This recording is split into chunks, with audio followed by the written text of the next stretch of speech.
আমাদের প্রভু এক নবীর উম্মত, জীবন বিধান ওই শিবানী কোরআন। আমাদের প্রভু এক নবীর উম্মত, জীবন বিধান ওই শিবানী কোরআন। তবু কেন হে মুসলমান, এক হও করি আহ্বান। বাইতুল্লাহ মদিনা শরীফ উহুদ পাহাড় বদরের মাঠে, একটা তো জীবন মরণ তো একটাই, একসাথে মিলে মিশে একটাই প্রাণ। তবু কেন হে মুসলমান, এক হও করি আহ্বান। আল্লাহ রাব্বুল আলামিন কুরআনুল কারীমে বলেন, ফাস্তামসিক বিল্লাযী উহিয়া ইলাইকা ইন্নাকা আলা সিরাতিম মুস্তাকিম। আল্লাহ রাব্বুল আলামিন তার নবীকে বলছেন, নবী আমি তোমার উপরে ওহীর মাধ্যমে যে কোরআন অবতীর্ণ করেছি, এই কোরআনকে মজবুতভাবে আঁকড়ে ধরো, দৃঢ়ভাবে আঁকড়ে ধরো এই কোরআনকে। এই কোরআন আছে না নাই? আল্লাহ তাআলা কাকে বলছেন কথাটা? একটু জবাব দিবেন। কাকে বলেছেন? নবীকে বলছেন। আল্লাহ রাব্বুল আলামিন তার নবীকে বলছেন, নবী ওহীর মাধ্যমে যেই কিতাব আমি অবতীর্ণ করলাম তোমার উপরে, এই কোরআন তুমি দৃঢ়ভাবে আঁকড়ে ধরো, এই কোরআনকে মজবুতভাবে আঁকড়ে ধরো। ইন্নাকা আলা সিরাতিম মুস্তাকিম। আর তুমি টেনশন করো না, তোমাকে দুনিয়ার মানুষ যে যাই বলুক না কেন, তুমি যদি কোরআনকে আঁকড়ে ধরে থাকতে পারো, তাহলে আমি রব্বুল আলামিন ঘোষণা দিলাম তুমি সিরাতে মুস্তাকিম, জান্নাতের রাস্তার উপরে টিকে আছো। সিরাতে মুস্তাকিমের রাস্তা হলো কোরআনের রাস্তা। জোরে বলুন, কার রাস্তা? কোরআনের রাস্তা। আল্লাহ পাক এরপরে বলছেন, শুনুন, কোরআন দিলাম, কিতাব দিলাম, নবী দিলাম। ও নবী, এই কোরআন তোমাকে দান করলাম, কিন্তু কোরআন শুধু দান করেছি তোমাকে, এরপর তুমি মনে করো না তোমাকে আমি আল্লাহ পাক এমনিতেই ছেড়ে দেব। আল্লাহ পাক তার নবীকে বলছেন, ওয়া ইন্নাহু লাযিকরুন লাকা ওয়া লিকাওমিকা ওয়া সাওফা তুসআলুন। আল্লাহ পাক বলছেন, তোমাকে যে কোরআন দিয়েছি এর জন্য তোমাকে সহ উম্মতকে মর্যাদা সম্পন্ন করেছি, এই জাতিকে কোরআন দিয়ে। কিন্তু এই কোরআন যদি তারা, যে কোরআন আমি দিয়েছি, এই কোরআন সম্পর্কে তোমাকে এবং তোমার জাতিকে অবশ্যই জিজ্ঞাসা করা হবে, কোরআন তারা কতটুকু মেনেছিল। সুবহানাল্লাহ পড়ুন। আগে আল্লাহ তাআলা বললেন, নবী কোরআন দিয়েছি, এটাকে আঁকড়ে ধরো, তুমি নিশ্চয়ই কোরআন আঁকড়ে ধরে আছো, আর তুমি সিরাতে মুস্তাকিমের উপরে আছো। আর যদি এখান থেকে পিছতে যাও, এটাকে যদি গড়িমসি করে কেউ, তাহলে এর জন্য তুমি সহ পুরা উম্মতকে জিজ্ঞাসাবাদ করা হবে যে কোরআন কতটুকু মেনেছিলে। আল্লাহু আকবার বলুন। আমরা 5 ওয়াক্ত নামাজ পড়ি, নামাজের মধ্যে যে দোয়াটা আল্লাহ তাআলার কাছে বারবার বলি, সেই দোয়াটা কি? আমার সাথে পড়েন, ইহদিনাস সিরাতাল মুস্তাকিম। পড়ি, জানি না সবাই? পড়েন, ইহদিনাস সিরাতাল মুস্তাকিম সিরাতাল লাযীনা আন'আমতা আলাইহিম গায়রিল মাগদুবি আলাইহিম ওয়ালাদ-দাল্লিন। আল্লাহ রাব্বুল আলামিনের কাছে প্রতিদিন 5 ওয়াক্ত নামাজ পড়ে আল্লাহর কাছে বলি, আল্লাহ আপনি আমাদেরকে সিরাতে মুস্তাকিম দান করুন, ওই পথ যেই পথের উপরে যারা টিকে ছিল তাদেরকে আপনি নিয়ামত দান করেছেন, তাদের পথ।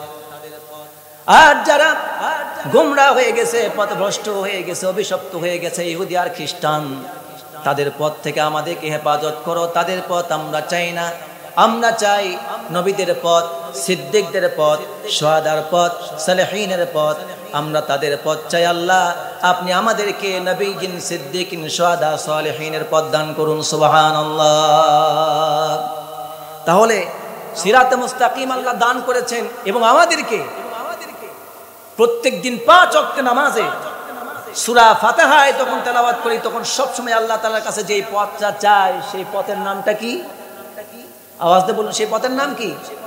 সিরাতে মুস্তাকিম, সোজা মজবুত পথ। মুস্তাকিম মানে কি? মজবুত পথ। রেল লাইন দেখছেন না? ট্রেন যখন যায়, রেল লাইন কি বাঁকাতারা হয় নাকি? আল্লাহ বলছে সিরাতে মুস্তাকিম। রেল লাইনে যেমন ট্রেন, যেমন রেল লাইনের উপর দিয়ে যায় একটা ভারী ট্রেন, পেছনে থাকে অনেক বগি, ঠিক সিরাতে মুস্তাকিম এমন একটা রেল লাইন, এমন একটা পথ। আপনি ওই পথের উপরে উঠবেন, ওয়েট নিয়ে উঠবেন, আর পথের উপরে ওঠার পর আল্লাহ তাআলা সিরাতে মুস্তাকিমে থাকলে আপনাকে জান্নাত পর্যন্ত পৌঁছায় দিবেন। সুবহানাল্লাহ। যে পথের মধ্যে কোনো বাঁকাটানা নাই, সেই পথ হলো সিরাতে মুস্তাকিম। আল্লাহ রাব্বুল আলামিন তার নবীকে কোরআন সম্পর্কে বললেন, সিরাতে মুস্তাকিম সম্পর্কে বললেন। আল্লাহ রাব্বুল আলামিন গোটা দুনিয়াবাসীকে যে জিনিসটা বোঝাতে চান আল্লাহ পাক আর একটা আয়াতের মাধ্যমে সুন্দর করে জানাচ্ছেন। সূরা নিসার মধ্যে আল্লাহ পাক বলছেন, ইয়া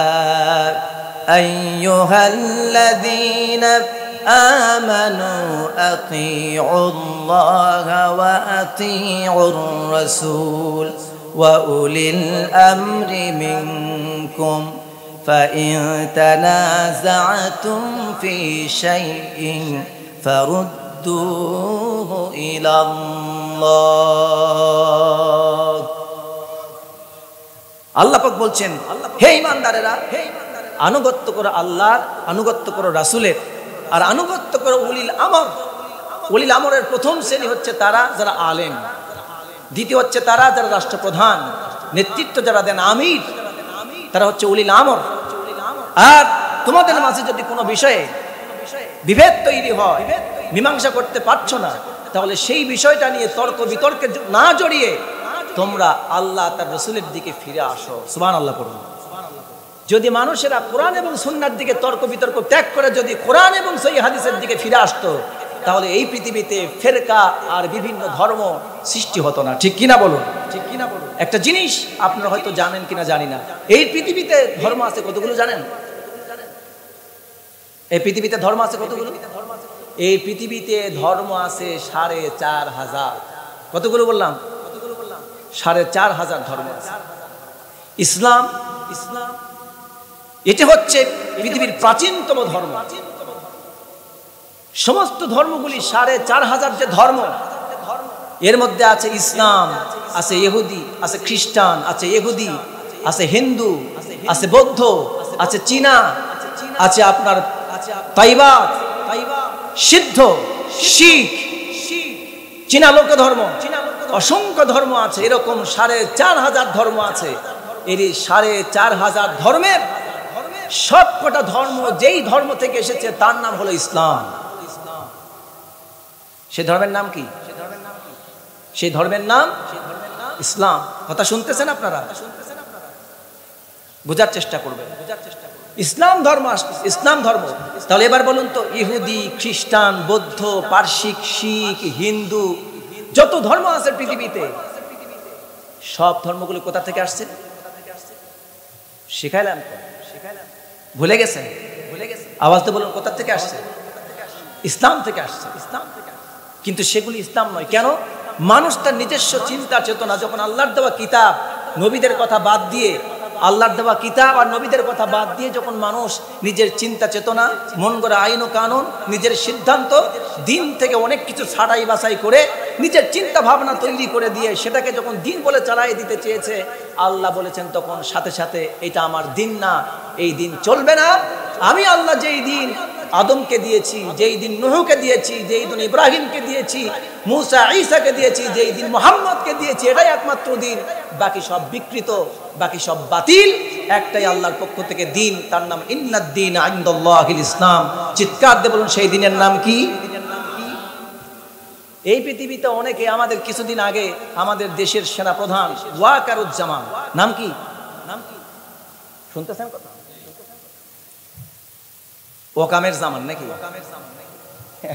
থাক, আমরা সমালোচনা না করি, যার কর্ম সে হিসাব দিবে। আমরা আলোচনা করতে এসেছি কোরআন থেকে। আমরা কোরআন থেকে শুনবো এবং বুঝবো। ভুল আপনারা বুঝতে পারবেন শুনলে। আলোচনা ধৈর্য ধরে শুনুন।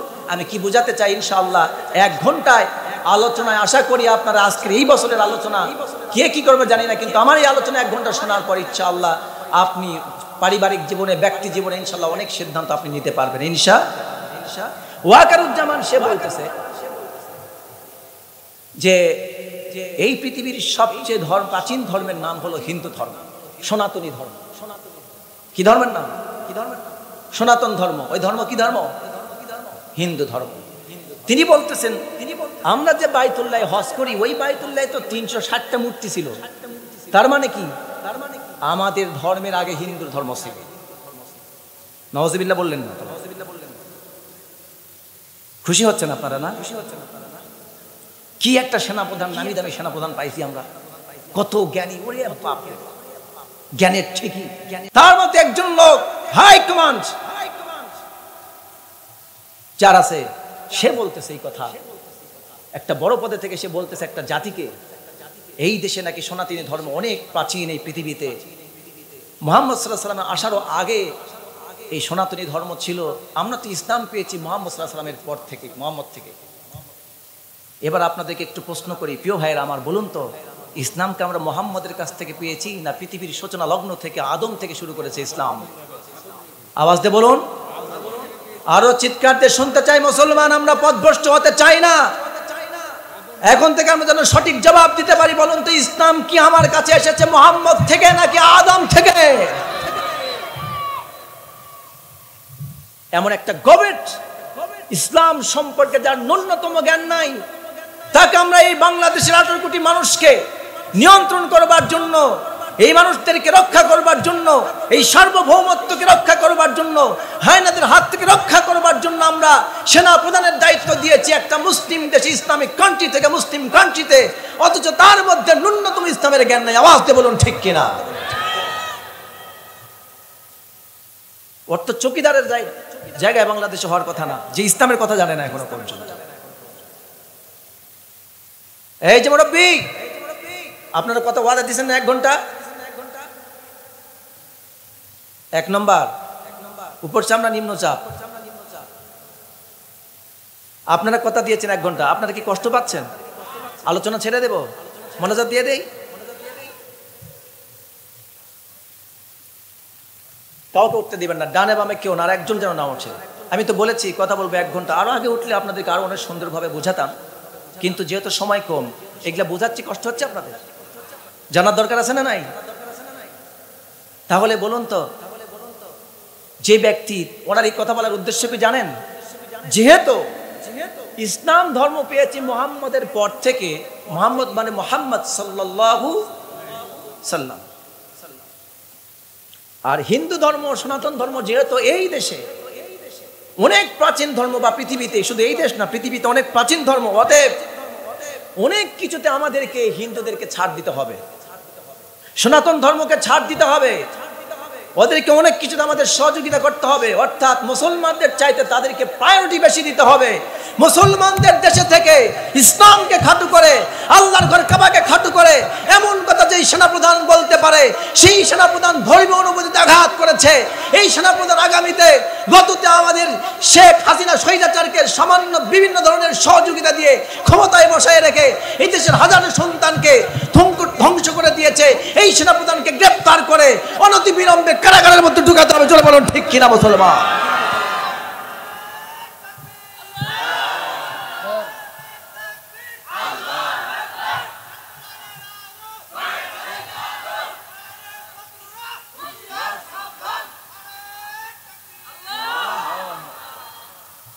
তাহলে আমরা যে কত বিপদে আছি বুঝতেছেন আপনি? আমরা শুধুমাত্র এই জন্য মাঝে মাঝে দেখেন না আমাদের ওয়াকারুজ্জামান মাঝে মধ্যে এদিক সেদিক ভ্রমণ করে, মানুষকে জানাই না কোথায় যায় কখন। বাবা এটা তো আত্মহত্যা করবে দেখতেছি। তোমার মাইক ভালোভাবে এটা একটু ঠিক করে দাও, একটু ঘুরতেছে। হ্যাঁ আচ্ছা, আপনার ঠিক আছেন তো ইনশাআল্লাহ? আলোচনা চলবে না চালাবো? চলবে না চালাবো? আচ্ছা না বলতেছে তো মানুষ চলবে নাকি, চললে আপনার চালাইলে চলবে। প্রিয় ভাইয়ের আমার, তো আসুন, সুতরাং আমাদেরকে ষড়যন্ত্র করছে বিভিন্ন দিক থেকে, আপনারা জানেন। এই যে দেখুন হিন্দুদেরকে সুযোগ দিচ্ছে, আমরা তার মানে হিন্দুদের বিরোধী, এটা আবার বুঝবেন না। আমরা অন্য ধর্মের ভাইদের প্রতি বিদ্বেষী এটা না, আমরা বোঝাতে চাই এটা বাংলাদেশ, 56,000 বর্গ মাইলের বাংলাদেশে হিন্দু থাকবে, বৌদ্ধ থাকবে, খ্রিস্টান থাকবে, ইহুদি থাকবে, মুসলমান আছে। এখানে প্রত্যেক ধর্ম তার স্বাধীনতা ভোগ করবে, ন্যায্যতার ভিত্তিতে, অধিকারের ভিত্তিতে, বাংলাদেশের আইনের সমতার ভিত্তিতে। জোরে কোন ঠিক কিনা? কিন্তু আপনি একদলকে উস্কায় দিবেন, অতিরিক্ত সুবিধা দিতে চাইবেন, আর মুসলমানদেরকে চুন থেকে পান খসলেই গ্রেপ্তার করবেন, গুম করে ফেলবেন। এই বাংলাদেশে এখনো পর্যন্ত কে কোথায় কি করলো, সব কিছু, কোন জায়গায় কে কি করতেছে, সব কিছু আজকে আপনার মিডিয়াতে আসে। কিন্তু আলেমরা যখন গুম হয় তখন মিডিয়ায় খবর পাওয়া যায় না। আমার ছোট্ট একটা বোন আয়েশা, মাদ্রাসার ছাত্রী, 3 জন স্কুলের নরপিশাচ, 3 জন নরপিশাচ আমার একজন বোন আয়েশাকে ঢাকা গাজীপুরে পালাক্রমে 3 দিন ধর্ষণ করে আমার বোনকে অজ্ঞান করে দিয়েছে। তাকে মিডিয়া প্রচার করে না। হিন্দুরা সব জায়গায় অত্যাচার করছে, ইসকন অত্যাচার করছে মুসলমানদের উপর, তাদেরকে বেশি বেশি সুযোগ দেওয়ার কারণে আপনাদের সব খবর পান সব জায়গার, এই সব অত্যাচারীদের খবর আপনারা পান না। তার থেকে বোঝা যায় আপনারা ভারতের দালালি করছেন। জোরে বলুন ঠিক কিনা? কিন্তু আপনারা জেনে রাখুন, এই দেশে বেশি দিন আর দালালি চলবে না। এই দেশ যখন স্বাধীনতা পেয়েছে, ইনশাআল্লাহ আগামীতে এই দেশ ভারতের সমস্ত প্রকার দাদাগিরি থেকে মুক্ত হবে। রাজি আছেন না? নাই? কোমরে গামছা বেঁধে থাকতে হবে প্রয়োজনে। রাজি আছেন না প্রিয় ভাইয়ের আমার? সুতরাং আল্লাহ তাআলা আমাদেরকে সঠিক বুঝ দান করুন, বলুন আমিন। আল্লাহ রাব্বুল আলামিন শুনুন, এইভাবে আমাদেরকে বিভিন্নভাবে বিভক্ত করে দেওয়ার জন্য হাজারো ষড়যন্ত্র হবে। আল্লাহ রাব্বুল আলামিন আমাদেরকে ঐক্যবদ্ধ থাকতে বলেছেন। যারা দল, পৃথিবীতে দল হবে 2টা, একটা হলো হিজবুল্লাহ আর একটা হলো হিজবুশ শাইতান। কিন্তু যারা হিজবুল্লাহ আল্লাহর দল হবে, তাদের সিলেবাস হবে 2টা, একটা হলো কোরআন আর একটা হলো নবীর হাদিস। জোরে বলেন কয়টা? 2টা সিলেবাস হবে, একটা হবে কোরআন আর একটা হবে নবীর হাদিস। আল্লাহর নবী মুহাম্মদুর রাসূলুল্লাহ সাল্লাল্লাহু আলাইহি ওয়াসাল্লাম, হযরতে ইরবাস রাদিয়াল্লাহু তাআলা আনহু তিনি বর্ণনা করছেন, একবার প্রিয় নবী আমাদেরকে নিয়ে সালাত আদায় করলেন, নামাজ আদায় করলেন। নামাজ আদায় করার পর আল্লাহর নবী সুম্মা আকবালা আলাইনা, আমাদের দিকে মুখ করে বসলেন। এরপর আমাদের দিকে ফাওয়াজা আলাইনা, আমাদেরকে লক্ষ্য করে বালিগাতান মাউইদাতান বালিগাতান, মর্মস্পর্শী, হৃদয় স্পর্শী একটা বক্তব্য দিলেন। জারাফাত আইন, তার কথা শুনে আমাদের চোখ বিগলিত হয়ে গেল। মিনহা ওয়াজিলাত মিনহাল কুলুব, তার বক্তব্য শোনার পর আমাদের হৃদয়গুলি বিগলিত হয়ে গেল। নবীর বক্তব্য নবীর মুখ থেকে শুনতেছেন সাহাবায়ে কেরাম। শুনতে শুনতে এক পর্যায়ে আল্লাহর নবী মুহাম্মদুর রাসূলুল্লাহ সাল্লাল্লাহু আলাইহি ওয়াসাল্লামকে একজন সাহাবী জিজ্ঞেস করে বললেন, ইয়া রাসূলুল্লাহ সাল্লাল্লাহু আলাইহি ওয়াসাল্লাম, আপনার যে বক্তব্য দেওয়ার ধরন, আজকের বক্তব্য শোনার পর আমাদের কেন জানি মনে হচ্ছে এই বক্তব্য যেন হয় বিদায়ী বক্তব্য। এই বক্তব্য শুনে মনে হচ্ছে এই বক্তব্য যেন মনে হয় কার একজন বিদায়ী বক্তব্য আপনি দিচ্ছেন। ও আল্লাহর নবী, আপনি আমাদেরকে আরও কিছু নির্দেশনা দিয়ে যান, আমাদেরকে আরও কিছু আপনি তাকিদ করুন, আমাদেরকে আরও কিছু আপনি বর্ণনা করুন।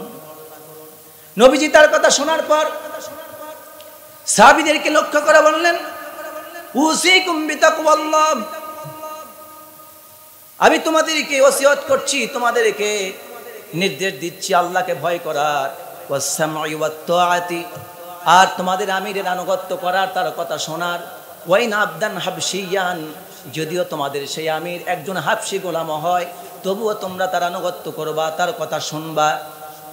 কারণটা হলো আমি নবী বিদায় হয়ে যাওয়ার পর ইখতিলাফান কাসীরান, অসংখ্য ফিতনা তোমরা দেখতে পাবে, অসংখ্য মতভেদ তোমরা দেখতে পাবে। তখন তোমরা দ্বীনকে চিনতে পারবে না, মানুষ বিভিন্ন দলে বিভিন্ন গ্রুপে বিভক্ত হয়ে যাবে। তখন তোমরা সঠিক দিন খুঁজে পেতে তোমাদের জন্য কষ্টকর হয়ে যাবে। তখন সাহাবায়ে কেরাম বললেন আমরা কি করব? নবীজি তখন তাদেরকে বললেন ফালাইকুম বিসুন্নতি। ঠিক যেই মুহূর্তে অসংখ্য ফিতনা চলে আসবে, মানুষ বিভিন্ন দলে দলে বিভক্ত হতে শুরু করবে, তখন তোমরা আমি নবীর সুন্নাতকে আঁকড়ে ধরবা। সুবহানাল্লাহ পড়েন। আয়াতে বলল আল্লাহ তাআলা তার নবীকে, নবী তুমি কোরআন আঁকড়ে ধরো, ঠিক না? আল্লাহ কোরআনে কি বলছেন? কোরআন নবীকে বলছেন কোরআন আঁকড়ে ধরো, তোমার উম্মতকে আঁকড়ে ধরতে বলো। যদি আঁকড়ে না ধরে, কোরআন যদি এটাকে যদি প্রত্যাখ্যান করে, তাহলে এই ব্যাপারে আল্লাহ তাআলা জিজ্ঞাসা করবেন। কি করবেন? জিজ্ঞাসা করবেন। আল্লাহর নবী বললেন সাহাবীরা আমার সুন্নাতকে আঁকড়ে ধরবা, আদ্দু আলাইহা বিন নওয়াজিস। শুধুমাত্র সাধারণভাবে আঁকড়ে ধরলে হবে না, তুমি তোমার হাত দিয়ে তো আঁকড়ে ধরবা, এমন কি হাত সহ তোমার মুখের মাড়ির দাঁত দিয়া শক্ত করে আঁকড়ে ধরবা, মুখের মাড়ির দাঁত দিয়ে আঁকড়ে ধরবা শক্ত করে। এই কথা কেন বললেন আল্লাহর নবী? মাড়ির দাঁত দিয়ে বললেন কেন? সামনের দাঁতের শক্তি বেশি না মাড়ির দাঁতের? আওয়াজ দিয়ে বলেন না, সামনের দাঁতের শক্তি বেশি না মাড়ির দাঁতের? মাড়ির দাঁতের শক্তি বেশি। এই জন্য আল্লাহর নবী সামনের দাঁতের কথা বললেন না, বললেন কি দিয়ে? মাড়ির দাঁত দিয়ে আঁকড়ে ধরো। কারণ এমন ফিতনা আসবে, ওই সময়ে দিন নিয়ে টিকে থাকা কঠিন হয়ে যাবে। কেমন কঠিন হবে? আল্লাহর নবী হাদিসে বলছেন ইয়াতি আলান নাসি জামান আস-সাবিরু ফীহিম আলা দীনিহি কাল কাবিদি আলাল জামার, রাওয়াহু তিরমিজি। নবীজি বলেছেন এমন একটা জামানা আসবে আমার উম্মতেরা, আমার সাহাবীরা, যে জামানায় মানুষ আমার উম্মতেরা হাতের মধ্যে জ্বলন্ত কয়লার টুকরা নিয়ে থাকতে পারবে হয়তোবা, কিন্তু এমন একটা জামানা আসবে সেই সময় ঈমান নিয়ে টিকে থাকা কঠিন হয়ে যাবে। অর্থাৎ আগুনের কয়লা হাতে নিয়ে থাকা যেমন কঠিন, ঈমান নিয়ে টিকে থাকাটাও ঠিক তেমনই কঠিন। এমন কঠিন সময় আসবে। আর এক হাদিসে আল্লাহর নবী বলেন এইভাবে বাদিরু বিল আমাল ফাসাতাকুনু ফিতানুন কাকিতা'আল লাইলিল মুসলিম। নবীজি বলছেন তোমরা নেক কাজে অগ্রসর হও, নেক কাজের দিকে ধাবিত হও, নেক কাজ বেশি বেশি করো, কারণ খুব শীঘ্রই ফিতনা অন্ধকার রাতের টুকরার মতো করে একটার পর একটা ফিতনা আসতে থাকবে। ওই ফিতনার যন্ত্রণায় বিভিন্ন কথার তালে মানুষ এমন তালগোল পাকিয়ে ফেলবে, সেই সময় মানুষ কার কথা শুনবে আর কার কথা ছাড়বে, এমন করতে করতে মানুষ এমন অবস্থায় পড়ে যাবে ইসবিহুর রাজুলু মুমিনান, তখন মানুষ সকালবেলা মুমিন হয়ে উঠবে, ওয়ায়ুমসি কাফিরান, আর সন্ধ্যাবেলায় কাফের হয়ে যাবে। ওয়ায়ুমসি মুমিনান, আবার অনেক মানুষ সন্ধ্যাবেলায় মুমিন থাকবে, ওয়াইসবি কাফিরান, এমনকি সকালবেলায় সে আবার কাফের হয়ে যাবে। এমন সময় আসবে মানুষ কার কথা শুনবে কার কথা ছাড়বে, এমন সময় আসবে তালগুল পাকিয়ে ফেলবে। তখন ঈমান নিয়ে টিকে থাকতে গিয়ে অনেক মানুষ নিজের অজান্তেই এমন আকাম কুকামের সাথে জড়িয়ে যাবে, এমন অন্যায়ের সাথে জড়িয়ে যাবে, এমন শিরিকের সাথে জড়িয়ে যাবে, এমন হারাম কাজের সাথে জড়িয়ে যাবে যে মানুষ নিজের থেকেই জানবে না যে কখন ঈমান হারায়া ফেলতেছে আর কখন সে ঈমানদার আছে। এমন সময় আসছে না আসবে? এখন মানুষ রাতের বেলা যখন শুতে যায় টিভিটা ছেড়ে দেয়, নগ্ন ছবি দেখে, আবার সুদের সাথে জড়িত, ঘুষের সাথে জড়িত, অন্যায়ের সাথে জড়িত, নামাজ নেই, কালাম নেই, মিথ্যা কথা বলছে, মানে দিদারসে বলতেছে, ঠিক কিনা বলুন? কে কার উপর জুলুম করবে, কে কোথায় চাঁদাবাজি করবে? যারা গরিব মানুষ তারা চিন্তায় আছে আগামীকাল কোথায় কাজ পাবে, কোথায় কাজ করবে, ঠিক কিনা? যারা ব্যবসায়ী তারা চিন্তা করছে আগামীকাল কখন ব্যবসা প্রতিষ্ঠানে যাবে, যারা চাকরিজীবী তারা চাকরি প্রতিষ্ঠানে যাওয়ার চেষ্টা করছে। আর যারা রাজনীতি করে, চিন্টু মিন্টু যারা দেওয়ানিগিরি আছে, দল করে, নেতা কর্মী আছে, এরা চিন্তা করে আগামীকাল কার কাছ থেকে ঘাপলা দিয়ে চাঁদাবাজি আদায় করা যায়। ঠিক না বেছি? আর আওয়াজ দিয়ে বলতে হবে, আওয়াজ বলতে ঠিক।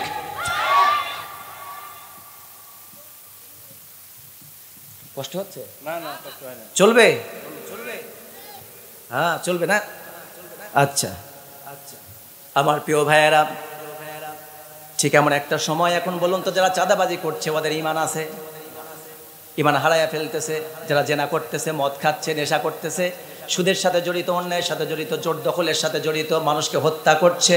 বলুন তো তাদের ইমান সকালবেলা মুমিন থাকলে সন্ধ্যাবেলা কাফের হয়, আবার সন্ধ্যাবেলায় যখন তারা আড্ডা দেয়, মদের বারে যায়, পোস্ট কোয়ার্টারে যায়, যখন তারা নাইট ক্লাবে যায়, হোটেলে যায়, যখন তারা মদ পান করে, নেশা পান করে, নারীদেরকে নিয়ামত ফমত করে, অন্য মুসলমানদের বিরুদ্ধে ষড়যন্ত্র করে, আলেমের বিরুদ্ধে ষড়যন্ত্র করে, এই দেশের যারা রাহাবার, জাতির রাহাবার শ্রেষ্ঠ সন্তান, তাদের বিরুদ্ধে ষড়যন্ত্র করে, ইসলামী আন্দোলনের বিরুদ্ধে ষড়যন্ত্র করে।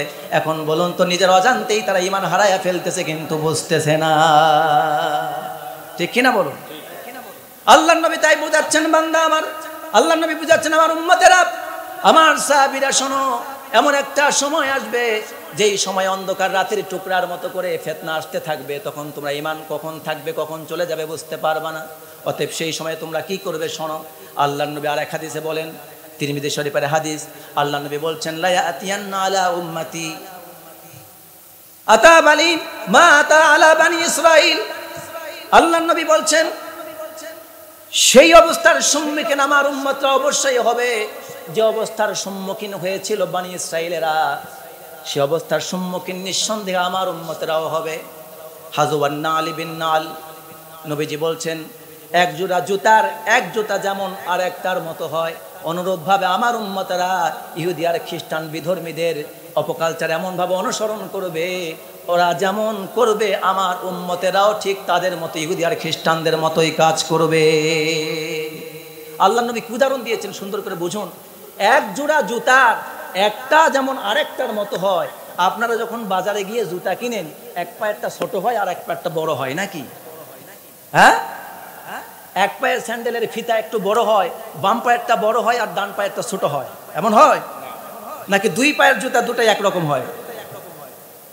মাপ সব এক না? কথা বলেন না কেন? এক না? নবীর উদাহরণটা শুনুন। একটা কথা কোরআন হাদিসের বাইরে বলতেছি না আপনাদেরকে, কোরআন থেকে হাদিস থেকে শোনাচ্ছি আপনাদেরকে। কষ্ট পাচ্ছেন? নবীজি বলছেন বনি ইসরাইল অর্থাৎ ইহুদিরা, খ্রিস্টানেরা। বনি ইসরাইল কারা? ইহুদি আর খ্রিস্টান।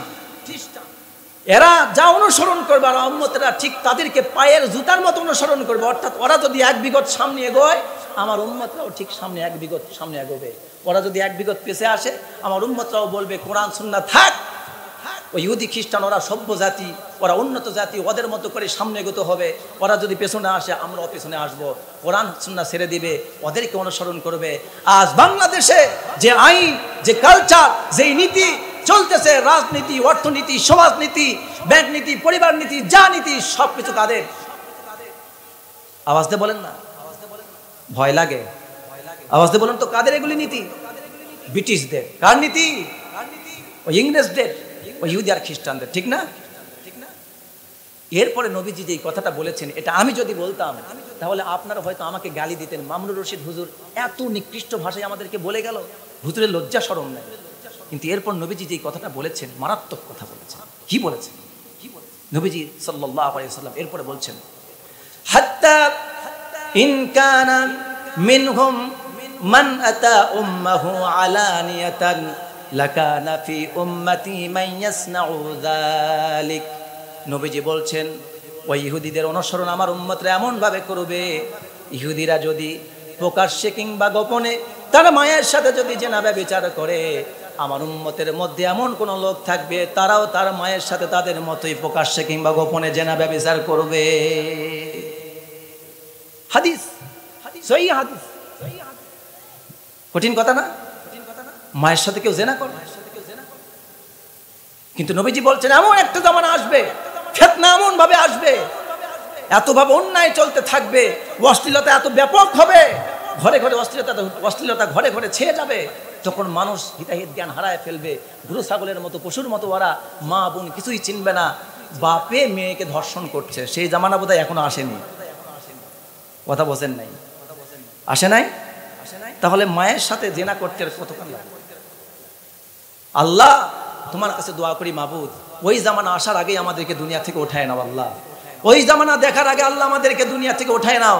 অথবা ওই জামানা আসার আগে তাদের বিরুদ্ধে লড়াই করে, যুদ্ধ জিহাদ করে, শহীদি তামান্না নিয়ে আল্লাহ শাহাদাত বরণ করে তোমার দরবারে উঠতে চায়। আল্লাহ রাজি আছেন না নাই মুসলমান? আল্লাহর নবী এরপরে বলেন,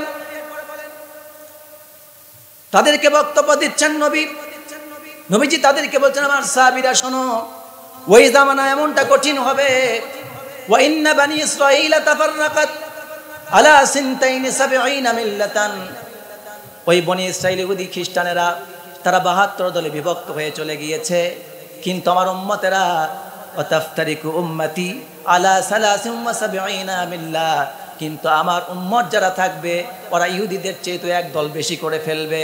ইহুদি আর খ্রিস্টানরা 72 দলে বিভক্ত হয়ে গিয়েছে, কিন্তু আমার উম্মত যারা থাকবে তারা অটোমেটিক 73 দলে বিভক্ত হয়ে যাবে।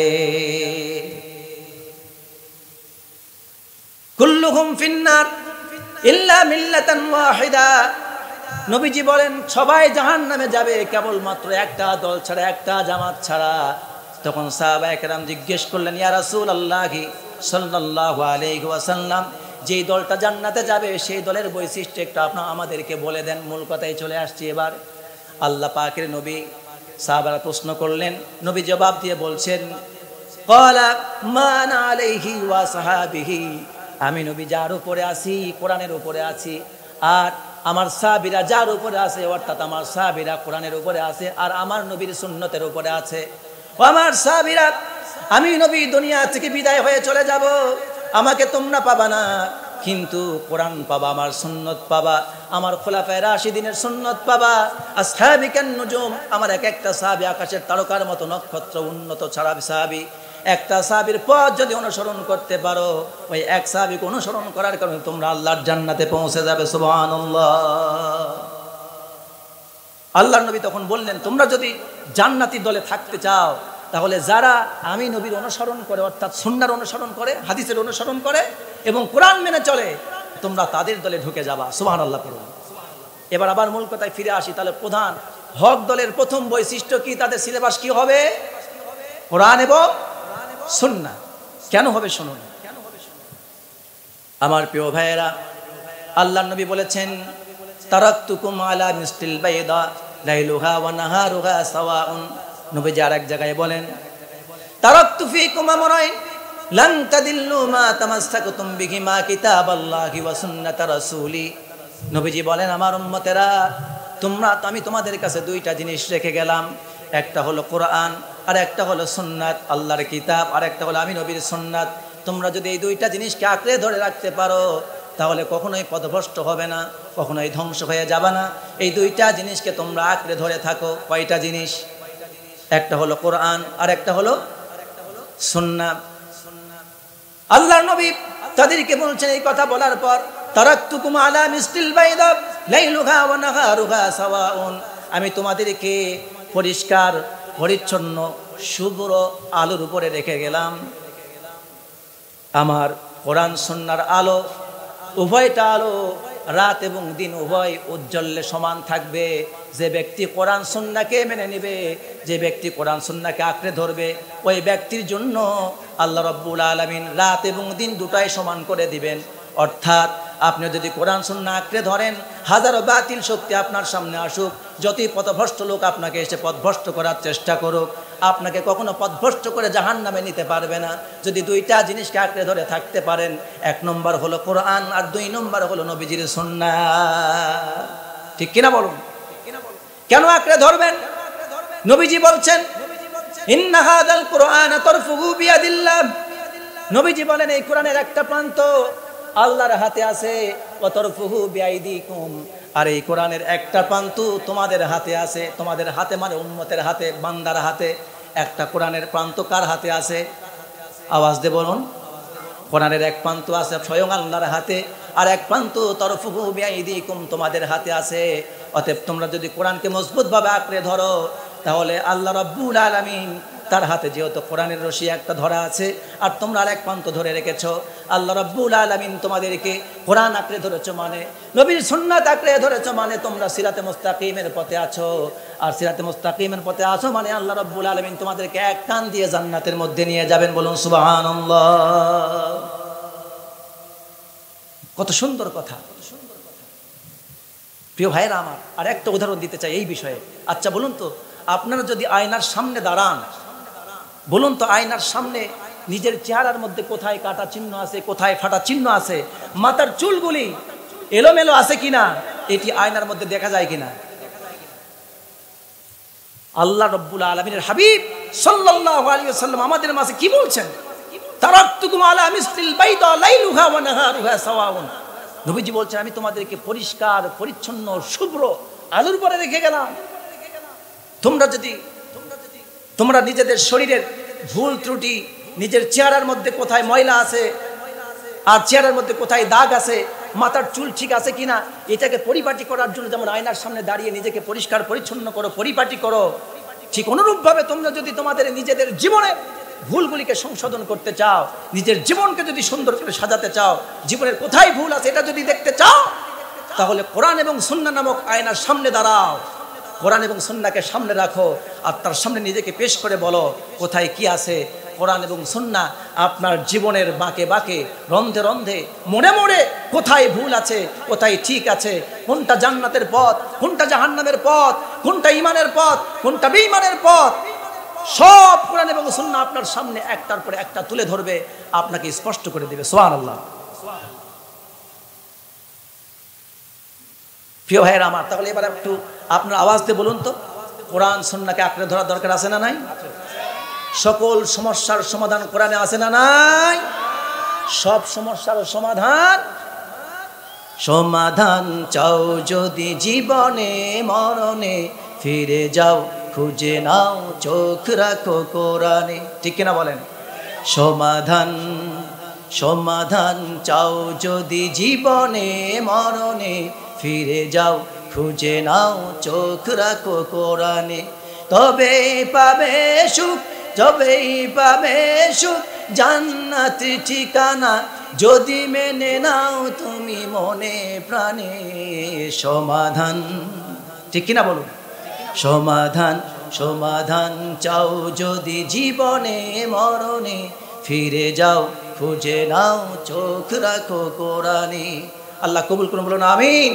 তাহলে আমাদের হক দলের প্রথম বৈশিষ্ট্যের কথা এতক্ষণ বললাম, এটা একটু বাড়তি বেশি বলেছি, পরে এগুলো ছট করে বলবো। এবার বলুন তো, হক দলের প্রথম বৈশিষ্ট্য, তাদের মাঝে প্রধান সিলেবাস কয়টা? আওয়াজ দিয়ে বলুন, আরো জোরে, জোর হলো না? এক নম্বরে, আরো জোরে বলতে, এক নম্বরে, আরো জোরে, এক নম্বর, দুই নম্বরে সুন্নাহ। মনে থাকবে তো ইনশাআল্লাহ? এবার একটু আপনারা মিলিয়ে নেন কোন দলের মধ্যে কোরআন সুন্নাহ সিলেবাস আছে। কি কোন দলের গঠনতন্ত্রে, সংবিধানে কোরআন সুন্নাহর কথা বলা আছে? যদি বলা থাকে আলহামদুলিল্লাহ, ওটা একটা হক দলের হক দল একটা। আর যদি এটা না থাকে, তাহলে নিজের থেকে বুঝে শুনে চিন্তা ভাবনা করে সসম্মানে নিজের থেকে ওই দলটাকে বহিষ্কার করে হক দলে ফিরে আসতে হবে যদি জান্নাতে যেতে চায়। আওয়াজ দিয়ে বলুন ঠিক কিনা? আরো কি নাম ধরে বলার দরকার আছে? হ্যাঁ, এবার আসুন দুই নম্বর বৈশিষ্ট্য কি হক দলের। হক দলের দুই নম্বর বৈশিষ্ট্য হচ্ছে, এই প্রধান বৈশিষ্ট্য, তারা হলো মানুষকে ঈমানের দিকে ডাকবে। কিসের দিকে ডাকবে? আওয়াজ দিয়ে বলুন, কিসের দিকে ডাকবে? ঈমানের দিকে ডাকবে, হকের দিকে ডাকবে। আল্লাহ রাব্বুল আলামিন বলেন, ওয়ালতাকুম মিনকুম উম্মাতুন ইয়াদউনা ইলাল খায়র ওয়া ইয়া'মুরুনা বিল মা'রুফি ওয়া ইয়ানহাউনা আনিল মুনকার ওয়া উলাইকা হুমুল মুফলিহুন।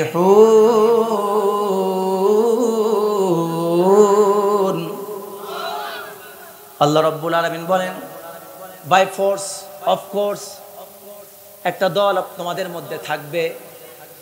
তোমাদের মধ্যে যেন অবশ্যই একটা দল থাকে, যেই দলটা মানুষকে কল্যাণের দিকে আহ্বান করবে, মানুষকে সৎ কাজের আদেশ দেবে, অসৎ কাজ থেকে মানুষকে নিষেধ করবে।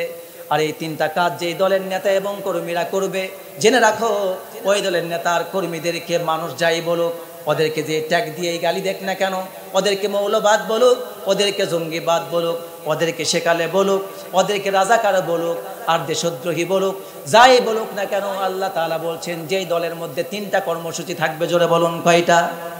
আওয়াজ দিয়ে বলুন। তিনটা কর্মসূচি থাকবে। এক নম্বর তারা মানুষদেরকে কল্যাণের দিকে আহ্বান করবে, 2 নম্বর মানুষের সৎ কাজের আদেশ দেবে, 3 নম্বর অসৎ কাজে নিষেধ করবে। আল্লাহ রাব্বুল আলামিন কোরআনে কারিমে বলেন, ওরাই হলো হক দল, এরাই হলো সফল দল, এরাই হলো জান্নাতি। সুবহানাল্লাহ। কারণটা কি দেখছেন? কারণ আল্লাহ তাআলা নবীদেরকে অর্ডার করেছেন। কাদেরকে করেছেন? নবীদেরকে করেছেন। আল্লাহ তাআলা ইব্রাহিম আলাইহিস সালামের কথা উল্লেখ করে বলছেন, ওয়াজআলনাহুম আইম্মাতান ইয়াহদুনা বিআমরিনা ওয়া আওহাইনা ইলাইহিম ফি'লাল খায়রাত ওয়া ইকামাস সালাতি ওয়া ইতাআস যাকাত ওয়া কানু লানা আবিদিন। আল্লাহ রাব্বুল আলামিন বলেন, আমি তাদের মাঝে ইব্রাহিমকে পাঠালাম, ওহী দিলাম, আর তাকে আদেশ করলাম মানুষকে কল্যাণের দিকে আহ্বান করো, নামাজ কায়েম করো, যাকাত আদায় করো। আর তারা সবাই ছিলেন, নবীরা ছিলেন আল্লাহ তাআলার একান্ত অনুগত বান্দা। বলুন সুবহানাল্লাহ। কল্যাণের দিকে মানুষকে আহ্বান করবে। কল্যাণের দিকে আহ্বান করা মানে হলো, কল্যাণ বলতে কি বোঝেন? কল্যাণের মধ্যে সবচেয়ে বড় কল্যাণ হলো মানুষকে ঈমানের দিকে আহ্বান করা।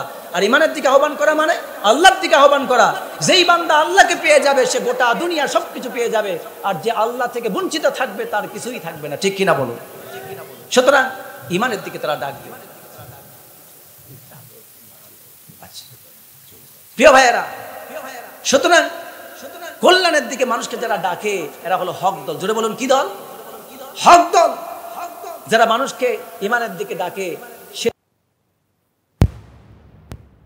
বললেন, ইয়া রাসূলুল্লাহ সাল্লাল্লাহু আলাইহি ওয়াসাল্লাম, অনেক মানুষ এই মহিলার ব্যাপারে সুপারিশ করতে বলছেন। তারা অনেকেই পরামর্শ দিচ্ছেন, এটা সম্ভ্রান্ত পরিবারের মেয়ে, একটু চুরি করেছে, এটা তার স্বভাব, তার বিচারটাকে না করলে হয় না, আপনি কি তাকে মাফ করে দিতে পারেন না?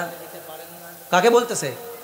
নবীকে বলতেছে। চুরি করেছে মহিলা, পরিবার অনেক উচ্চমানের। ধরুন যে একটা মন্ত্রীর মেয়ে, মন্ত্রীর মেয়ে চুরি করেছে, মন্ত্রীর মেয়ের বিচার আসছে কার কাছে? নবীর কাছে। এবার বিচার যখন আসছে তখন বলছে যে নবীকে গিয়ে বলো একে কোনো রকম এদিক সেদিক করে একটু মাফ করে দেওয়া যায় নাকি। নবীজি তখন তাদেরকে বললেন, শোনো, তোমাদের পূর্ববর্তীরা ধ্বংস হয়েছে এই কারণেই, যখন কোনো গরিব লোক চুরি করত, যখন কোনো দরিদ্র মানুষ, গরিব মানুষ ভুল করত, তখন তাদেরকে রাষ্ট্রীয় আইনের 16 আনায় তার বিচার করত। কিন্তু যখন কোনো ধনী প্রভাবশালী ব্যক্তি চুরি করত কিংবা অপরাধ করত, আইনের ফাঁক ফোকর দিয়ে তাদেরকে বাঁচায়া দিত। এই কারণে পূর্ববর্তী জাতিরা ধ্বংস হয়ে গিয়েছে। নাউযুবিল্লাহ বলুন। আমাদের সমাজে এমন আছে না এখনো? সম্ভ্রান্ত উচ্চ লেভেলের নেতারা চাঁদাবাজি করলে সমস্যা নাই, চুরি করলে সমস্যা নাই, মানুষ খুন করলে বিচার নাই, ধর্ষণ করলে বিচার নাই। আগামীকালকে জেলখানা থেকে বেরিয়ে আসে ধর্ষণকারী, আবার ধর্ষণ ওই শিকারী মেয়ের সামনে দিয়ে, বাবার সামনে দিয়ে ঘোরে। ঠিক কিনা বলুন? প্রিয় ভাইয়েরা, এই যে 2 নম্বরই বিচার, এটা আল্লাহর বিচার। নবীজি বললেন, শোনো, কোশ্চিন কালেও তা হবে না। তোমরা যে মেয়ের ব্যাপারে আমার কাছে সুপারিশ নিয়ে এসেছো, আমি নবী বলছি, শোনো, এই মহিলাটা উচ্চ বংশের মেয়ে ঠিক আছে, কিন্তু আমি নবীর মেয়েও ফাতেমা যদি চুরি করত আর তার নালিশ যদি আমার কাছে চলে আসতো, বিচার যদি সাব্যস্ত হয়ে যেত, সাক্ষী প্রমাণ হয়ে যেত, আমি নবী আমার কলিজার টুকরা ফাতেমা ও আমার কন্যার হাত আমি কেটে দিতাম। সাথে সাথে মহিলাকে ধরা হলো, হাত কেটে দেওয়া হলো। কোনো উচ্চ বংশ মহিলা বলে আল্লাহর নবী পার্সিয়ালিটি করে তার বিচার মওকুফ করে দেন নাই। উচ্চ বংশীয় মন্ত্রীর মেয়ের বিচার আল্লাহর নবী করেছেন। গরিবের বিচারও যেখানে হয়েছে, মন্ত্রীর মেয়ের বিচারও ঠিক একই জায়গায় হয়েছে, একই বিচার হয়েছে, একই শাস্তি হয়েছে। বড় লোক বলে তার বিচার শাস্তি কম হবে, আর ছোট গরিব লোক বলে তার শাস্তি কম, তার শাস্তি বেশি হবে, এমনটা করেন নাই। সবার জন্য শাস্তি সমান করে দিয়েছেন, ইনসাফ প্রতিষ্ঠা করেছেন। তিনি হচ্ছেন আমাদের রহমাতুল্লিল আলামিন মুহাম্মদুর রাসূলুল্লাহ।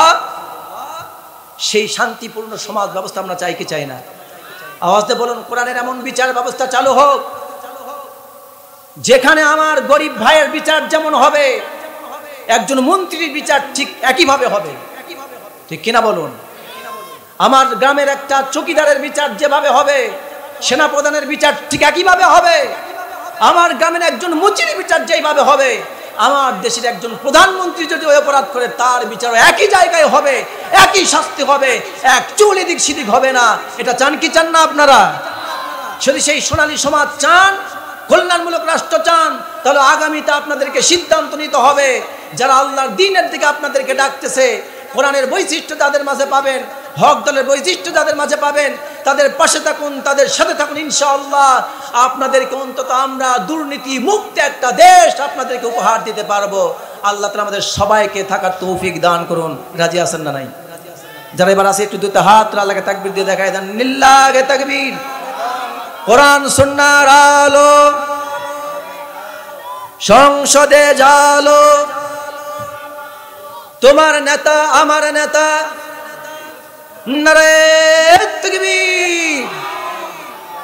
আমার প্রিয় ভাইয়েরা, এক্ষুনি দোয়া করব আপনাদের মাঝে এই মাহফিলের কমিটির ভাইয়েরা একটু চাদর নিয়ে যাবে। আপনারা যার যা কাছে যা আছে একটু মাহফিলে আপনারা সদ্যোগে নিজের স্বেচ্ছায় একটু দান করবেন। মাহফিলের এই চাদরের মধ্যে আপনারা দিবেন। কোথায় আছেন?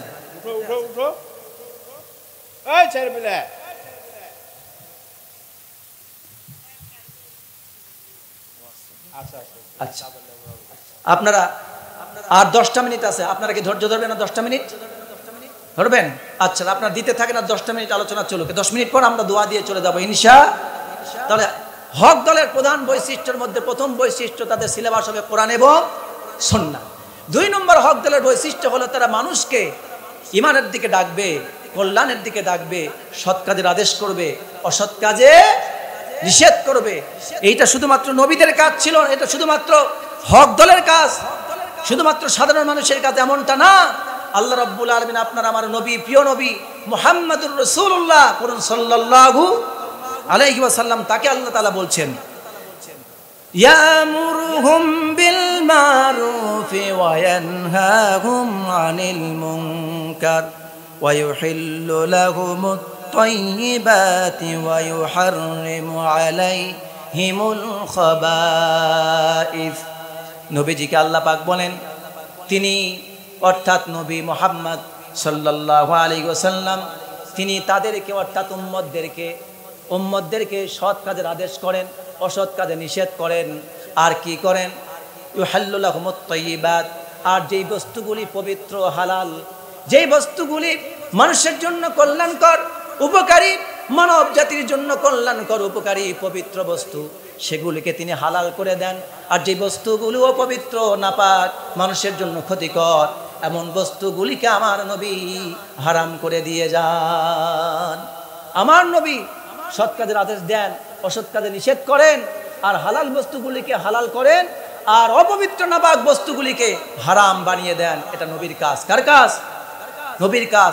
এখন বলুন তো, বাংলাদেশে যারা মদের আইন চালু রাখছে, পতিতালয় এখনো যারা চালু রাখছে, পর্দার আইনের কথা শুনলে যাদের গা জ্বলে, মন জ্বলে, এখন যারা বলে আমরা শরিয়া আইন চাই না, এমন লোক আছে না নাই? আসলে এরা কি, এদের মধ্যে কি হক দলের বৈশিষ্ট্য আছে? এদের মধ্যে হক দলের বৈশিষ্ট্য নাই। আল্লাহ রাব্বুল আলামিন আপনাকে আমাকে হক দলের বৈশিষ্ট্য সম্পর্কে বলতে গিয়ে কেমন করে আপনি হক দল চিনতে পারবেন?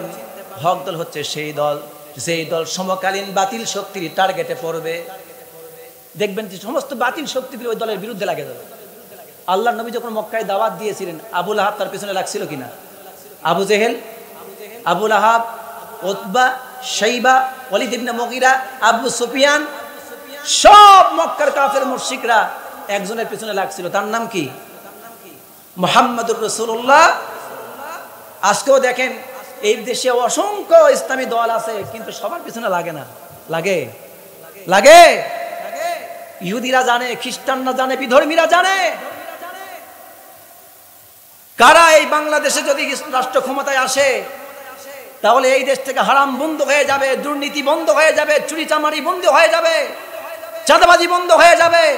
এই জন্য সমস্ত বাতিল শক্তি ঐক্যবদ্ধ হয়ে আবু লাহাবের মতো করে, আবু জেহেলের মতো করে যাদের পিছনে লাগছে, যাদের পিছনে দিনের পর দিন ট্যাগ দিয়ে যায়, মিথ্যা অপবাদ ছড়ায়, মিথ্যা প্রচার ছড়ায়, বুঝতে হবেন যেই দলের পিছনে বাতিল শক্তি লাগছে ওটাই হলো হক দল। ওটা কি দল? আল্লাহর নবী যখন দাওয়াত দিলেন কালেমার, দিন ইসলামের দাওয়াত দিলেন, আবু লাহাব নবীর পিছনে লেগে গিয়েছিল। আল্লাহ রাব্বুল আলামিন তখন আল্লাহ আমার নবীকে সান্ত্বনা দিতে গিয়ে আমার নবী যখন সাফা মারওয়া পাহাড়ের উপরে দাঁড়িয়ে যখন দাওয়াত দিলেন কাফের মুশরিকদেরকে, সঙ্গে সঙ্গে আবু লাহাব পাথর কুড়ে নিয়ে আমার নবীর দিকে তাকায়া বলেছিল, তাব্বা লাকা হাযা ইয়া মুহাম্মদ আলিহাদা জামাতানা। ও মুহাম্মদ, তুমি আমাদেরকে এই জন্য ডেকেছ নাকি? আমাদের বাপদাদার ধর্ম ছেড়ে দিতে ডেকেছ, বাপদাদার রসম রেওয়াজ ছেড়ে দিতে ডেকেছ, বাপদাদার আদর্শ ছেড়ে দিতে ডেকেছ, আমাদের সমাজের বিচার ব্যবস্থা আইন কানুন সব ভেঙে দিতে ডেকেছ, এক আল্লাহর প্রতি ঈমান আনতে ডেকেছ। ও মুহাম্মদ, এই জন্য তুমি ডেকেছ নাকি? ধ্বংস হও তুমি। বলে সাথে সাথে আবু লাহাব হাতের মধ্যে পাথর নিয়ে নবী বরাবর একটা পাথর নিক্ষেপ করলো। সঙ্গে সঙ্গে পাথর লেগে আমার নবীর পবিত্র চেহারা মোবারকের কপাল ফেটে রক্ত ফিনকি দিয়ে বেরিয়ে গেল। আমার নবী বড় আশ্চর্য হয়ে গেলেন, আল্লাহর কাছে একটু আরজি পেশ করে বললেন, আল্লাহ, সমাজের লোক আমারে তারা দিত, আমার মনে সান্ত্বনা দিতে পারতাম, কিন্তু আমার রক্তের চাচা, আমি যার কাছে সান্ত্বনা পাওয়ার কথা ছিল, অথচ সেই চাচা আমাকে সান্ত্বনা দিল না। যে চাচা আমাকে রক্ষা করার কথা ছিল দুনিয়ার নিয়ম অনুযায়ী, সে চাচা আমাকে একটু রক্ষা করলো না, নিরাপদ আশ্রয় দিল না, বরং নিজের রক্তের চাচা সবাই বিরোধিতা করার আগে আমার রক্তের চাচা আবু লাহাব আমারে পাথর মেরে আমারে কষ্ট দিল। সঙ্গে সঙ্গে রব্বুল আলামিন সহ্য করতে পারলেন না। আল্লাহ রব্বুল আলামিন আয়াতে কারিমা নাজিল করে জানায় দিলেন, নবী কষ্ট পেও না। তাব্বাত ইয়াদা আবি লাহাবিন ওয়া তাব্বা মা আগনা আনহু মালুহু ওয়া মা কাসাব। আল্লাহর প্রিয় হাবিব আপনি কাঁটাবিহীন একটি গোলাপ, আপনাকে কেউ কষ্ট দিলে, আপনাকে কেউ কষ্ট দিলে স্বয়ং আল্লাহ দেয় জবাব। আল্লাহর প্রিয় হাবিব আপনি কাঁটাবিহীন একটি গোলাপ। সুবহানাল্লাহ। আমার নবীর চরিত্র নিয়ে কলঙ্ক দেবার মতো একটা কাঁটা পরিমাণ জায়গা আছে নাকি? আমার নবীর চরিত্রে কলঙ্ক দেবে এমন একটা তিল পরিমাণ জায়গা আছে? সুবহানাল্লাহ। খুলুকিন আযীম। আল্লাহ তাকে মহান চরিত্র বানিয়ে দিয়েছেন। সুবহানাল্লাহ পড়ুন। ওই নবীর বাবা নাই, মা নাই, এতিম নবী, অসহায় নবী, শুধুমাত্র আল্লাহর দ্বীনের দাওয়াত দিতে গিয়েছেন। দাওয়াত দেওয়ার অপরাধে, কালেমার ঘোষণা দেওয়ার অপরাধে মক্কার কাফেররা আমার নবীকে পাথর মারলো। আল্লাহ রাব্বুল আলামিন নবীকে বললেন, নবী, আপনার বাবা নাই, আপনার মা নাই, এই সমাজে শেল্টার দেওয়ার মতো আপনার কেউ নাই, আশ্রয়স্থল, কিন্তু আমার নবী, তুমি জেনে রাখো, আমি আল্লাহ আছি, তোমাকে সকল প্রকারের বিপদ থেকে রক্ষা করার জন্য আমি রব্বুল আলামিন তোমার জন্য যথেষ্ট। যার কেউ নাই তার কি আছে? যেটা বলুন, এইটা গরিব মানুষের দেখবেন যখন কোথাও বিচার পায় না, রাতের বেলায় বিছনায় যায়, যখন শোয়ার আগে আল্লাহর দিকে মুখ করে বলে, আমাদের কেউ নাই কিন্তু আল্লাহ আছে না নাই? সুতরাং যারা অসহায়, যারা দুর্বল, আল্লাহ বলছেন তোমরা ভয় পেও না, তোমাদেরকে যারা দুর্বল ভাবে তারা জানে না আমি কিন্তু দুর্বলদের সাথে আছি। আল্লাহ কার সাথে আছে? সুবহানাল্লাহ পড়ুন। আল্লাহ রাব্বুল আলামিন আবু লাহাবের বিরুদ্ধে সূরা লাহাব নাজিল করে বলেন, আবু লাহাব, যে হাত দিয়ে পাথর মেরে আমার নবীর ধ্বংস কামনা করেছিলি, আমি রব্বুল আলামিন তোর অভিশাপ দিয়ে দিলাম, ওই ধ্বংস আমার নবীর না, আবু লাহাব ধ্বংস, আবু লাহাবের দুই হাত ধ্বংস, আবু লাহাবের সবকিছু ধ্বংস হয়ে গেছে, তার দুই হাত ধ্বংস হয়ে গেছে, তার উপার্জিত সমস্ত সম্পদ, কোনো সম্পদ তার কাজে আসে নাই, স্ত্রী সন্তান সব সহকারে আবু লাহাব চলে গিয়েছে জাহান্নামে। ঠিক কিনা? আজকেও যদি, খোদার কসম করে বলছি, আজকেও যদি কোরআন নাজিলের ধারা অব্যাহত থাকতো, আজকে যারা ইসলামের বিরুদ্ধে ষড়যন্ত্র করছে, আজকে যারা আলেম ওলামাদের বিরুদ্ধে ষড়যন্ত্র করছে, আল্লাহর কসম, যদি এই জামানায় নবী আসতেন, নবীর যদি জামানা চালু থাকতো, এখনো কোরআন নাজিলের ধারা যদি চালু থাকতো, এখনো আপনার আমার মাঝে কে মুনাফিক আছে, কে কাফের আছে, আল্লাহ পাক জানায় দিতেন। ঠিক কিনা বলুন?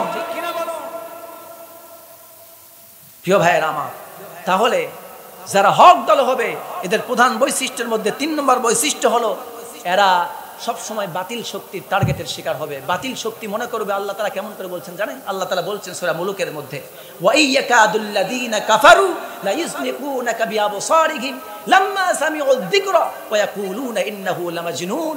ওরা বলে, নবীকে যদি ধরতে পারতাম না, আছাড় মেরে দুনিয়া থেকে বিদায় করে দিতাম, এটা একটা পাগল। নাউযুবিল্লাহ।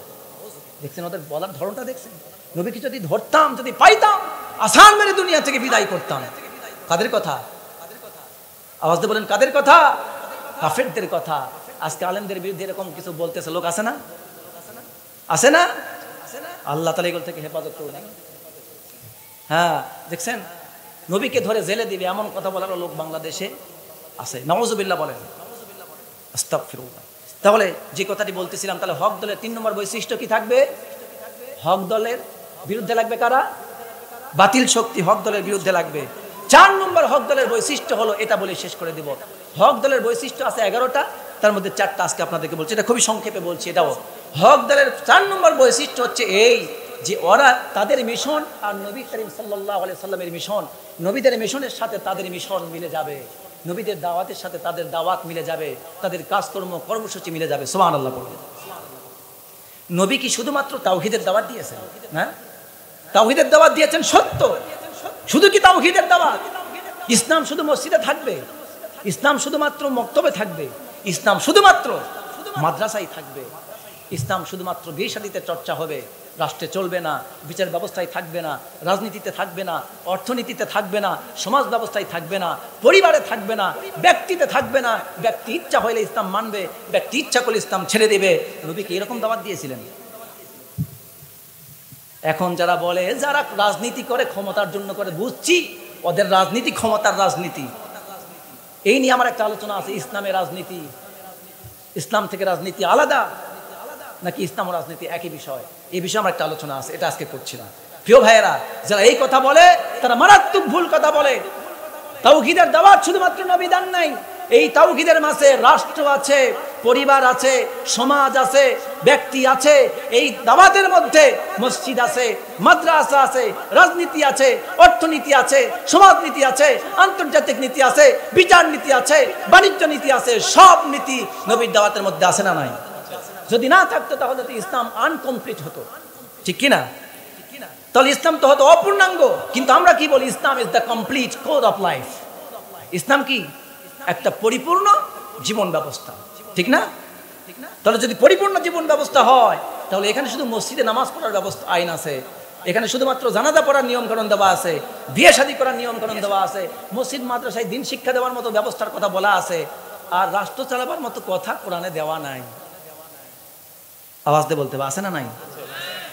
যারা বলে নাই তারা সত্য বলে না মিথ্যা বলে? শুধু মিথ্যা বলে না, আপনাদেরকে ধোকা দিয়ে বোকা বানিয়ে ওরা আরো দিন কিছু থাকতে চায় এবং স্বৈরাচারী করতে চায়। আপনাদেরকে ধোকা দিয়ে আপনাদেরকে জুলুম অত্যাচার করে শোষণ করতে চায়। যারাই বলে ইসলামে ভাই অর্থনীতি রাজনীতি নাই, তারাই হলো খোদারি দুশমন, মুনাফিকের দল। চল রাসূলের দল, ইসলামের ওই ঝান্ডা নিয়ে চল মুজাহিদি চল, চল রাসূলের দল। ইসলামের রাজনীতি আছে না নাই? তাহলে ইসলামে যারা বলে রাজনীতি নাই, অর্থনীতি নাই, ওরা কার দুশমন? ওরা হলো মুনাফিক, ঠিক কিনা বলুন? যদি মুসলমান দাবি করে তাহলে কি? মুসলমান দাবি করে রাসূলের রাজনীতি স্বীকার করে না, মুনাফিক কিনা বলুন? তাদের দাওয়াত, হক দলের 4 নম্বর বৈশিষ্ট্য হলো হক দল যে কাজটা করবে, তাদের দাওয়াত, তাদের মিশন, তাদের কার্যকলাপ নবীদের কাজের সাথে মিশে যাবে। নবীদের কাজ কি ছিল শুনুন।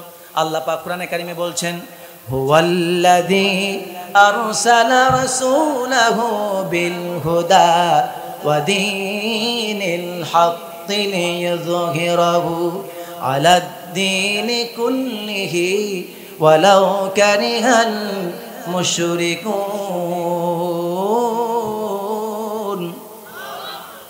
আল্লাহ রাব্বুল আলামিন তার নবীকে বলছেন, নবী সেই মহান সত্তা যিনি আপনাকে নবী করে পৃথিবীতে পাঠিয়েছেন, রাসূল করে পাঠিয়েছেন, আর আপনাকে দিয়েছেন দ্বীনে হক, মানাল কিতাব, তোমাকে তাকে দিয়েছেন দ্বীনে হক এবং আপনাকে দিয়েছেন হুদা। আল্লাহ রাব্বুল আলামিন 2টা জিনিস দিয়ে নবীকে বললেন, নবী আমি তোমাকে পৃথিবীতে পাঠালাম 2টা জিনিস দিয়ে, একটা দিলাম হুদা, হুদা মানাল কিতাব, আর দ্বীনে হক মানাল ইসলাম। আমি তোমাকে 2টা জিনিস দিয়ে পাঠালাম, একটার নাম হলো কিতাব আর একটা হলো ইসলাম, তার নাম হবে ইসলাম। এই 2টা জিনিস দিলাম। এরপর তোমার কাজ কি? লিইয়ুযহিরাহু আলাদ-দীনি কুল্লি। এই পৃথিবীতে যত দল আছে, এই পৃথিবীতে যত ধর্ম আছে, এই পৃথিবীতে যত মত আছে, যত আদর্শ আছে, সমস্ত বাতিল মতাদর্শ সমস্ত বাতিল আদর্শ, সমস্ত বাতিল ধর্মের উপরে, আলা সাইরিল আদিয়ান, যত দিন আছে সমস্ত দিনের উপরে আমার দিন ইসলামকে তুমি কায়েম করে দিবে। সুবহানাল্লাহ। এই দিন ইহুদি আর খ্রিস্টানদের মতো শুধুমাত্র গির্জায় থাকার জন্য আসেনি, ইসলাম শুধুমাত্র প্যাগোডায় থাকার জন্য আসেনি। হিন্দু ধর্মের মতোই তাদের মতো তাদের ধর্ম যেমন মন্দির পর্যন্ত শেষ, আমার ইসলাম মন্দিরের মতো মসজিদে থাকার জন্য আসে নাই, শুধু মসজিদে থাকার জন্য আসে নাই, শুধু মক্তবে থাকার জন্য আসে নাই, শুধু মাদ্রাসায় থাকার জন্য আসে নাই। আমার ইসলাম এসেছে গোটা বিশ্ববাসীকে নেতৃত্ব দিয়ে ন্যায় ইনসাফ প্রতিষ্ঠা করার জন্য। জোরে বলুন ঠিক কিনা? কিন্তু ইসলামকে ভুল বোঝানো হচ্ছে, ইসলাম নিয়ে মানুষকে, মুসলমানদেরকে ভুল বোঝানো হচ্ছে ইসলাম। প্রিয় ভাইয়েরা আমার, সুতরাং এই আদর্শ দলের 4 নম্বর বৈশিষ্ট্য হলো তারাও দিন বিজয়ের কাজ করবে। কি বিজয়ের কাজ করবে? দিন বিজয়ের কাজ করবে। আর দিন বিজয়ের কর্মসূচির মধ্যে তাদের 4টা কর্মসূচি থাকবে। জোরে বলেন কয়টা? 4টা কর্মসূচি। এবার মিলাই নেবেন সুন্দর করে। সেই কর্মসূচিটা কি? আল্লাহ তাআলা বলছেন আরেক জায়গায়, হুয়াল্লাযী বা'আসা ফিল উম্মিয়্যিনা রাসূলাম মিনহুম ইয়াতলু আলাইহিম আয়াতিহি ওয়া ইউযাক্কিহিম ওয়া ইউআল্লিমুহুমুল কিতাবা ওয়াল হিকমা ওয়া ইন কানু মিন ক্বাবলু লাফি দালালিম মুবিন। আল্লাহ তাআলা এখানে বলছেন আমি নবীকে পাঠিয়েছি আর তাকে 4টা কাজের দায়িত্ব দিয়েছি। কয়টা কাজ? 1 নম্বর, সে পৃথিবীতে গিয়ে তার কর্মী তৈরি করবে। এই কর্মী তৈরির 4টা পদ্ধতি। 1 নম্বর, সে প্রথম তাদেরকে আল্লাহর কিতাব কোরআন তেলাওয়াত করে শোনাবে। সুবহানাল্লাহ বললেন। 2 নম্বরে কোরআন তাদেরকে শেখাবে, কোরআন এবং সুন্নাহ তাদেরকে কোরআন শেখাবে, বিশেষভাবে তাদেরকে কোরআনের সিলেবাস থাকবে, কোরআন তাদেরকে শেখাবে। 3 নম্বর, ওয়াইউযাক্কিহিম, তাদেরকে প্রথমত শিরিক কুফরি এগুলি থেকে তাদেরকে পবিত্র করবে। 2 নম্বর, মালগত দিক থেকে হারাম বিষয় থেকে তাদেরকে পবিত্র করবে। হালাল রিজিক কিভাবে খেতে হবে এগুলি তাদেরকে শেখাবে, হালাল শেখাবে আর হারাম থেকে তাদেরকে পবিত্র করবে, বিশেষ করে শিরিক এবং কুফরি থেকে, বেদাত থেকে তাদেরকে পবিত্র করবে। 4 নম্বর, তাদেরকে প্রজ্ঞা শেখাবে, বাস্তবতার অনুযায়ী, দিন অনুযায়ী, জামানা অনুযায়ী, যুগ অনুযায়ী আল্লাহর কোন আইনের ব্যবস্থা, কোরআনের কোন আইনটা কোন সময় কিভাবে বাস্তবায়ন করতে হবে, কোন সময় কোনটা রাসূলের সুন্নাহ অনুসরণ করতে হবে, এই সুন্নাহ পদ্ধতি প্রজ্ঞা তাদেরকে শিক্ষা দিবে। কোন সময় কোন সিদ্ধান্তটা নিতে হবে, আল্লাহ তাআলা এই 4টি প্রজ্ঞার শিক্ষা আমার নবীকে দিয়েছেন। আর আমার নবী এই 4টা কর্মসূচি তার সাহাবীদের মাঝে বাস্তবায়ন করেছেন। 1, তিনি নবী, রসুল এবং নেতা হিসাবে তার কর্মীদেরকে কোরআন শুনিয়েছেন। 2, কর্মীদেরকে কোরআন শিক্ষা দিয়েছেন। 3, তার কর্মীদেরকে অর্থাৎ সাহাবায়ে কেরামদেরকে হারাম জিনিস থেকে পবিত্র করেছেন, শিরিক কুফরি থেকে বাঁচিয়েছেন। ঠিক কিনা বলুন? 4 নম্বর, তাদেরকে প্রজ্ঞা শিক্ষা দিয়েছেন।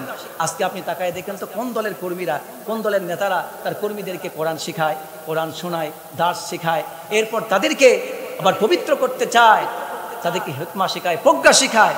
যাদের সিলেবাসে কোরআন আছে, কোরআন শিক্ষা দেওয়ার ব্যবস্থা আছে, নামাজের শিক্ষা দেওয়ার ব্যবস্থা আছে, সুন্নাহ শিক্ষা দেওয়ার ব্যবস্থা আছে, বুঝবেন এটা হক দল। আর যাদের মাঝে নাই তারাই হলো বাতিল। তারা কি দল? তাহলে 4টা শুনে অন্তত আপনারা বুঝেছেন, বুঝেন নাই? আজকের আলোচ্য বিষয়ের নাম হলো দল। কি বলুন তো? রাজনীতি হলো নাকি আবার? হ্যাঁ, রাজনীতি হলো নাকি? পার্টি, ইংরেজিতে বলে কি?